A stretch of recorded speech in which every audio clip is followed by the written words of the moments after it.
Harper Lee's novel, To Kill a Mockingbird, is a timeless American classic. Since its release in 1960, it's sold more than 50 million copies, and you'd be hard-pressed to find somebody who doesn't know the small-town Southern lawyer Atticus Finch, his daughter Scout, or Tom Robinson, a black handyman who's falsely accused of raping a white woman.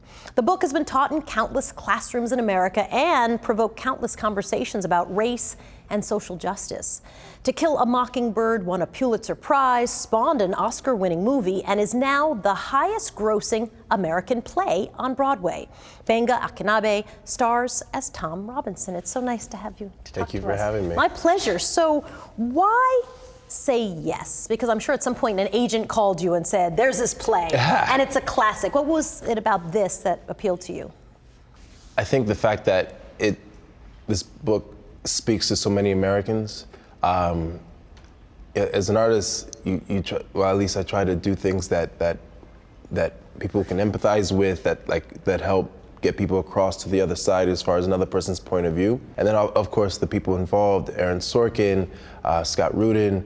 I didn't know. Bold-faced names of pulling off productions. Yes, yes. And now it's the highest-grossing That's American crazy. play. Yeah, that's crazy. No pressure. Yeah. Yeah. Aaron Sorkin has kind of changed. It's sort of his version of the book.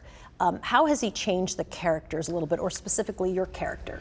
I would say that, first of all, he's given the black characters more agency in the play than they have in the book or the film. What do you mean by that, agency?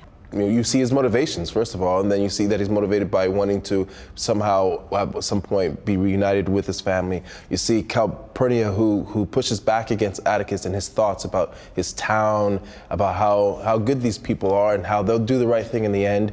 She gives a different point of view, and very openly and plainly to him.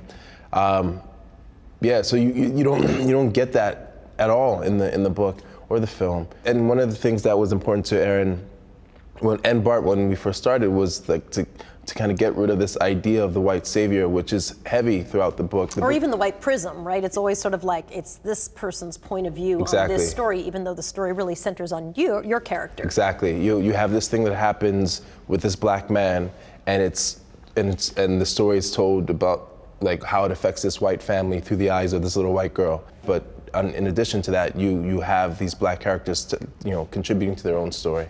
Why do you think it still resonates today, all these many years later? My producer who went to see it said that a grown man who was sitting next to her started sobbing. She kindly offered a tissue, and he took her hand instead, and then hugged her at the end of the play. White guy, she's black. Like, that's unusual for a play, right? To have people sobbing in each other's arms, because there's clearly something that they're trying to express to each other. I think the play is more than a play, especially now. This has always been a racist, misogynistic country, but now we have those elements institutionalized in our structures. But there's a schism, I think, that's only grown greater over the years, where the reality for so many people, which we can't ignore anymore, or having a harder time ignoring, is different than what we tell ourselves. And when we're faced with ourselves, and when we're faced with what our nation is, it's very painful to see. But what's great about this story is like we can also see how beautiful we can be as human beings. Like if we step up and do the right thing, even if we know we're licked before we start, if we know that the odds are all against us, and we still decide to do the right thing for someone else. This is how beautiful we can be as human beings, or eventually as a nation. The N-word is used non-stop Yeah. in this play. Yeah. And I'm curious, as the main black actor in the play, does that wear you down a little bit? Or is it just like, hey, listen, this is acting and everyone's acting and it's just part of the gig? It's both. It's both. The things that are happening on that stage, or as far as the stories and the storylines, are very real. And so the lines, I won't lie, the lines blur a lot, and so that it's difficult sometimes, but it's also, I think, important.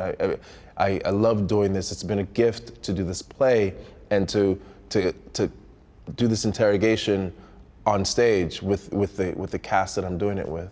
Benga, nice to see you. Thank you so much. Thank We you for appreciate having it. me, My Soledad. pleasure.